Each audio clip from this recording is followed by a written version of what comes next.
Support for Labor has slumped to its lowest level since before the 2022 election, according to Newspoll. Heading into the final sitting week of the year, Labor's primary vote has dropped 4 points to 31%. The government trails the coalition, whose primary vote lifted 1 point to 38%. On two-party preferred, it puts Labor and the coalition dead even, 50-50, for the first time since June 2021. As preferred PM, Anthony Albanese maintains an 11-point lead over Peter Dutton. This was Dan Tehan's take earlier in the program. Our focus is on making sure that the government gets its priorities right. It's had its priorities wrong for the last 18 months, and our focus is making sure that they're focused on cost of living, keeping our borders safe, fixing this immigration debacle following the release of these detainees. Well, certainly been in a rut lately. Senator Jacqui Lambie joins us now. So what's your take on it, Jacqui? I mean, there's a win for the Liberals there today. There's also a win for the Greens. So what are your thoughts on these current news poll trends? I'm not sure it's a win for the coalition. Well, I just want to let Australians know they had 9 years to set us all up and get us going for the future, and that's failed miserably. So I wouldn't be giving them extra points. I am worried about the amount of time, and I know that at times he's had to do this, but the Prime Minister himself is going to have to be on the ground next year. People are really doing it tough out there, Pete. And I know that we continually hear that, but, you know, saying that by mouth all the time about the Labor Party when there's actually no action going on, it is really starting to crunch out there in the communities, and it's getting really, really difficult. We're now going to go into Christmas, mate. People are going to start getting power bills after that, and then they're going to start getting their credit card bills, and then we've got kids going back to school. So I would say that February, March next year is going to be looking really unpleasant for a lot of families out there already doing it tough. They're about to, in the next 4 months, you are really going to see, once you see that, you're going to see those polls moving everywhere, I can tell you, because they're going to want to blame somebody, and he is going to get the blame for it. They are now the government of the day. They are in power. It is up to you it is up to them to be able to, you know, to make people's cost of living out there easier. And I just don't think they're doing that. No, that's I think clearly they've taken their eye right off the ball. Right, yeah. So that's clearly the top issue that everyone is focused on at the moment. So the government's line is to always go back to its changes that it has put forward when it comes to medicine, when it comes to childcare, and the concern on their part is you don't want to feed too much money into the system now because it'll just become inflationary, so it'll make the current problem worse. So what's your reaction to that? Well, let's have a look how this works. So when you're giving people more childcare subsidy, and you don't put a cap on childcare costs, then those people that are running those childcare centres, not all of them, because some of them are non-government for profit, but those private ones out there, mate, they just lift it. It's like if you're going to give rental assistance out there, if you're not going to cap people that own those homes and how much they can put their rent up, then seriously, who do you think's getting that money?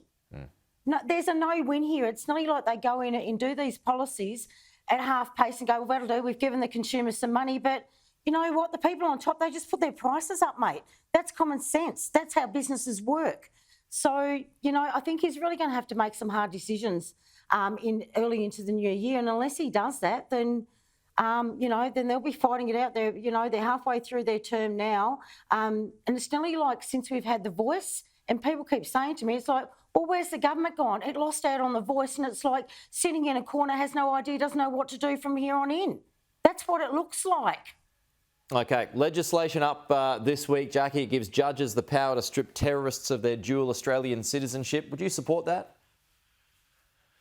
I think that that is a good support. I also didn't mind it when the minister could do it themselves. So I got a text message from the PMO's office late last night telling us we're having a meeting this morning on this stuff. I haven't even seen the legislation. That's where we're at. And what I said to them was, unless I can see that it's tough and going to be consistent with what Australians want, I will not be rubber stamping this. Not this time, not over national security. So when you want to rush legislation through that and we don't have the staffing that we used to have, then come on, guys, another fault of the government. is not giving us enough time, especially over really important stuff like this. Just it's put through. Well, I could probably make amendments that could make that stronger. So I need time to be able to do that. And I'm sure there's others out there that haven't seen that legislation would actually like to do amendments as well to make it tougher and make sure that we're looking after Australians for their safety first and foremost, mate. There's a press conference coming up shortly. We'll have that for you live when it happens. That involves Claire O'Neill and Andrew Giles as well, so perhaps we'll get a bit more detail there. We'll see. Just finally, you've painted Richard Marles as the Grinch, the Christmas Grinch. Now 4 weeks away. Jacqui Lambie, we'll bring up the photo here. He's coming in for some stick. There it is. There it is there. Why is he the Grinch? You know, he's the Grinch because our Defence Force personnel are going to get about 11.8% pay rise in the next 3 years. That's the diggers out there. Not to forget that at one stage they're set on nothing and they didn't get pay rises there for a few years with the coalition either. So my point is I've got, you know, and it's the same with the federal police. All our first responders out there, we are struggling for retention rates to keep them in there in the first place, and also for people enlisting. And like I said, it seems to be the uniform. So it's the AFP, our police, you know, men and women in blue uniform, our nurses, our teachers. I'm sorry, but if you want to keep these people, you are going to have to give them more pay rises. There's no doubt about that. So my point is, it's not consistent with the cost of living. The other way that Richard Marles has done things by trying to entice people into our Defence Force and saying, hey, if you stay in after your 4 years, we'll give you a $50,000 retention. That's what they're going to do. We'll pay you. But what about the guys that have been there for that 5 years to 9 years? You know, they are the leading diggers. They're going up. They're already moving up the ranks. They have the most experience. You know what they're offering them, mate? Nothing but a shitty bloody pay deal over a 3-year period. That is it. That is what they're getting offered. So, you know, if this bloke's wondering, if you're wondering why Defence Minister is losing people out of Defence Forces, he may want to set his policies right, mate, and get it done properly. Jacqui Lambie, we're out of time. Appreciate your time as always, though. We'll talk to you soon.